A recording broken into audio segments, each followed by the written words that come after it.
Hi everyone, Megan here, and this is my first announcement video.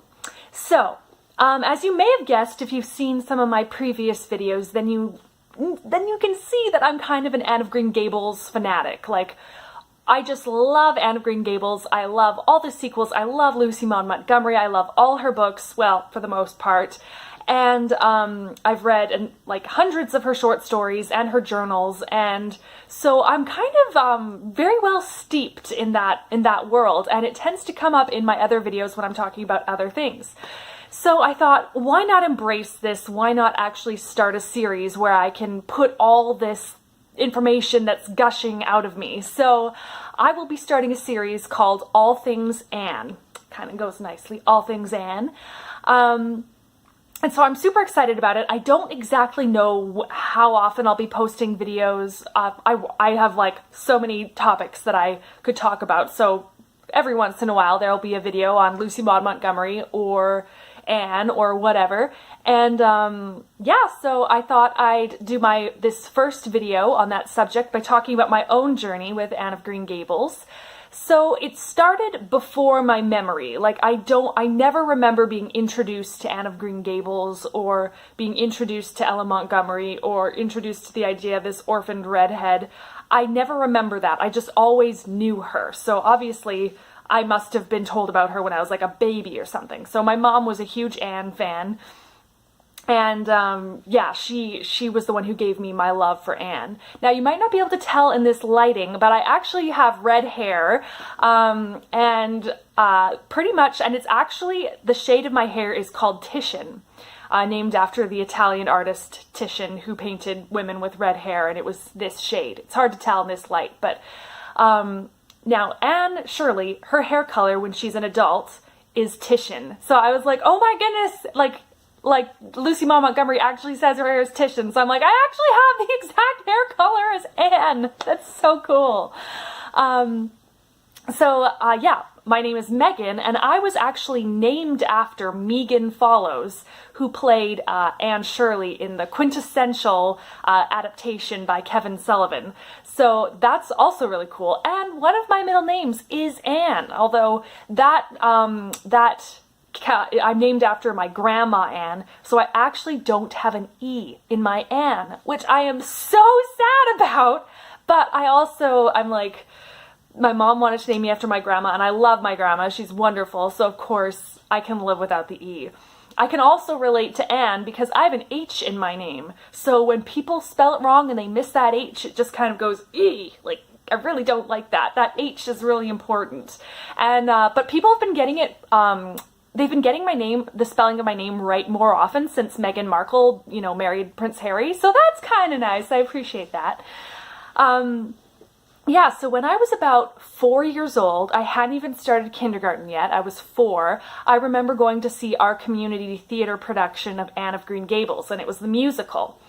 And even though I was only 4, I have this vivid image in my mind, this vivid memory of Anne standing on one side of the stage and Gilbert standing on the other. And I remembered one line, they were singing, and I remember one line. I remember Anne going, "I'll show him," and that's all I remembered.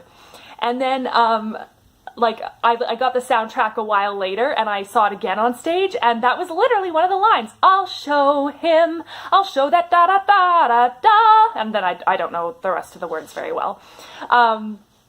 So that was just such a neat experience to see that show. I just remember being in awe of this show and being in awe of Anne.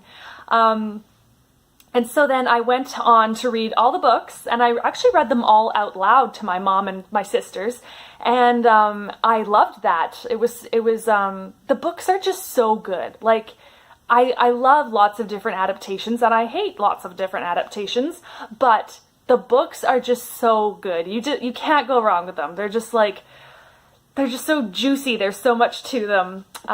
Yeah, so I would actually keep a quote book, and I would write quotes down from Ella Montgomery's books, because she has so many good sentences and phrases. Like, some of them are really thought-provoking and beautiful, and some of them are hilarious, and some of them are just like, oh, that's cute. Like, one of them is, that I can just think of off the top of my head, is, I think it's Anne. She says, "I love peppermints. peppermints are so religious. And I just thought that was so cute. And for them, I realized later that the reason why she thinks peppermints are religious is because whenever she would go to church, they would give the kids peppermints to keep them quiet in church. So, now, growing up, we were always, my mom had always talked about going to Prince Edward Island one day. So we actually had what we called the PEI fund. So it was this little like rectangular international coffee can where we would keep the money in that for our PEI fund, and we would collect bottles and recycle bottles and use that money to go towards the PEI fund. And it was years of saving up for this trip, and then we finally got to go. I was about 15, and it was wonderful. It was such a beautiful trip. PEI is beautiful. It's just gorgeous with the rolling hills, and at sunset, the green grass just looks like lime green with the sun, and you know, the red cliffs and the red sand, and the ocean is just so beautiful. And the rolling country roads with the old cute little churches and cute little buildings. It's just gorgeous.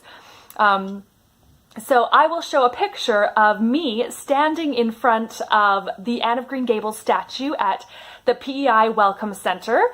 It was such a proud moment to stand in front of that statue and be like, I'm here, we finally made it after all these years. We saw Anne and Gilbert, the musical, and it's based on the second and third book in the Anne of Green Gables series, Anne of Avonlea and Anne of the Island, and it was wonderful. I loved it so much. I bought the soundtrack. I eventually tracked down the script. I have both those. It's so fun. I would love to be in that show one day.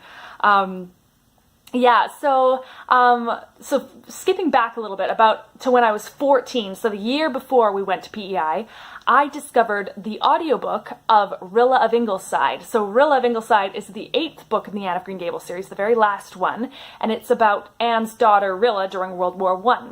And I listened to that thing on audiobook like all the time, like it was always going. It was actually a book on tape, and I had the tape in the CD player, because it was like CD on top, tape on the bottom. So I had it in the tape player, and I would listen at night after we had all gone to bed. My parents were in bed and I was in bed, and I remember falling asleep listening to Rilla of Ingleside, and whenever the tape, that side of the tape would end, the button would pop up and it would be really loud, and I would be like, oh no, like I'm gonna wake up my parents and they're gonna know I'm not sleeping. They're gonna know I'm listening to a tape.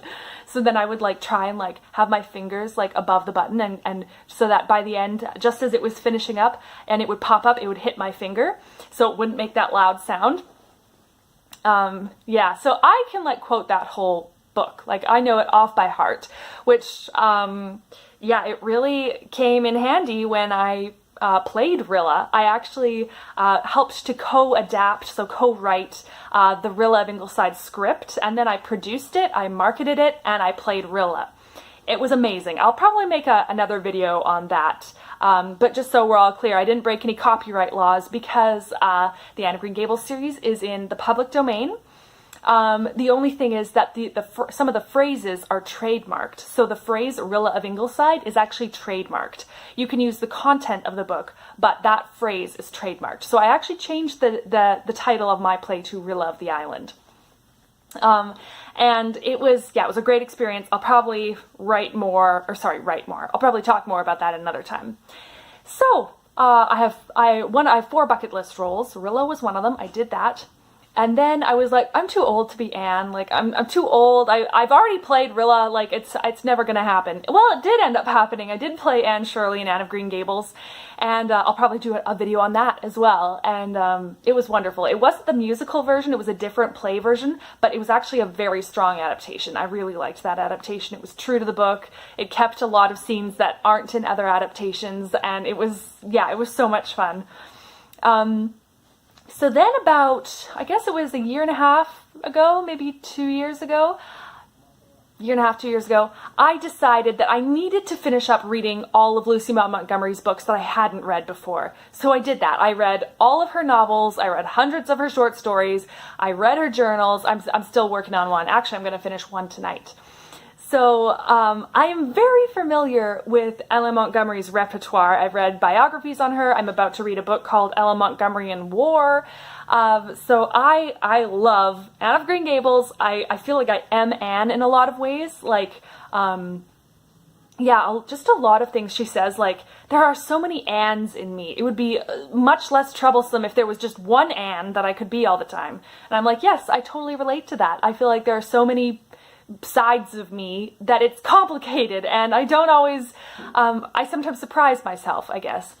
So yeah, I'm really excited to delve into this topic, into this series, and I hope you guys are interested too. I know there's a lot of Anne fans out there, so I'm really excited to converse with you on that. But yeah, I think that's about it for today. So yeah, may you be filled with peace, hope, love, and joy.